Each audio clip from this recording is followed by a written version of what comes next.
New Orleans levees pass Ida's test while some suburbs flood. The levees, floodwalls and floodgates that protect New Orleans held up against Hurricane Ida's fury, passing their toughest test since the federal government spent billions of dollars to upgrade a system that catastrophically failed when Hurricane Katrina struck 16 years ago. But strengthening the flood protection system in New Orleans couldn't spare some neighboring communities from Ida's destructive storm surge.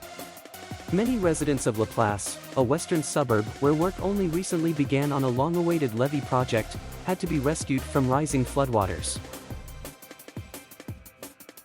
Marcy Jacob Hebert evacuated before Ida, but she has no doubt that the storm flooded her LaPlace home based on what she has seen and heard from neighbors. Her house didn't flood in 2005 during Katrina, but it took on nearly 2 feet of water during Hurricane Isaac in 2012. We haven't had these problems until everybody else's levees worked, said Hebert, 46. It may not be the only factor, but I sure do think it contributes. Louisiana State University professor emeritus Craig Colton, who has taught historical geography, said most of the New Orleans levee systems has been in place for decades. He said the flooding in LaPlace can be explained by wind direction, not by any floodwater diverted from New Orleans. Isaac was really a minor storm in terms of wind speed, but it did drive water into Lake Pontchartrain to the western edge, toward LaPlace, as this storm did. And that just is going to pile water up where LaPlace is, Colton said. I haven't seen anything that was done since Katrina that's really going to make a huge difference. Governor John Bel Edwards said a preliminary survey of levees across Louisiana showed they did exactly as they intended and held water out. We don't believe there is a single levee anywhere now that actually breached or failed. There were a few smaller levees that were overtopped to a degree for a certain period of time, Edwards said. 2 flood protection districts oversee the system in Orleans, Jefferson, and St. Bernard parishes. Neither district reported any breaches or overtopping of levees. The system performed as designed, said Nicholas Calley, regional director of the Southeast Louisiana Flood Protection Authority West, which oversees the West Bank of Orleans and Jefferson parishes. The Southeast Louisiana Flood Protection Authority East, which covers St. Bernard Parish and most of Orleans and Jefferson parishes, also planned to inspect its system Monday but hadn't found any problems, according to regional director Kelly Chandler.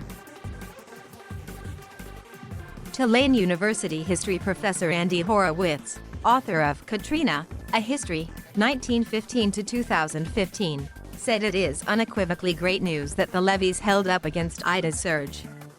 That doesn't mean that a city as vulnerable as New Orleans is safe from flooding in the face of a changing climate, he added. It does not mean that the lesson of Hurricane Ida is that metropolitan New Orleans has adequate hurricane protection. It means it had adequate protection against this storm surge, Horowitz said.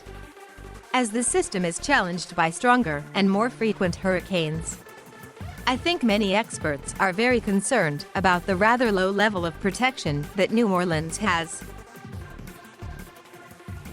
A federal judge in New Orleans ruled in 2009 that the U.S. Army Corps of Engineers' failure to properly maintain and operate the Mississippi River Gulf outlet was a significant cause of the catastrophic flooding during Katrina.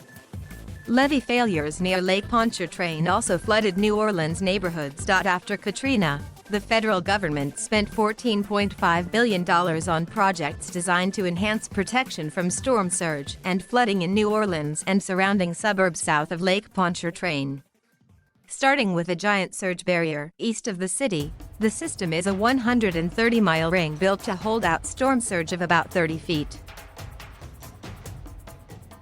Work recently began on a levee project to protect tens of thousands of residents of LaPlace and other communities outside New Orleans' levee system.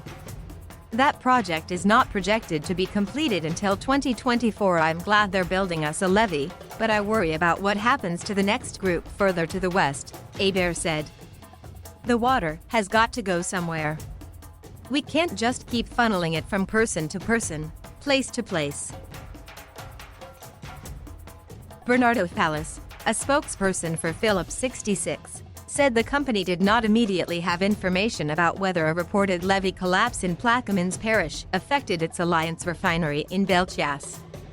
Fallis said the refinery has been shut down since Saturday, Ahead of Ida's arrival, we will proceed to conduct a post-storm assessment of the refinery when it is safe to do so, LaPlace said.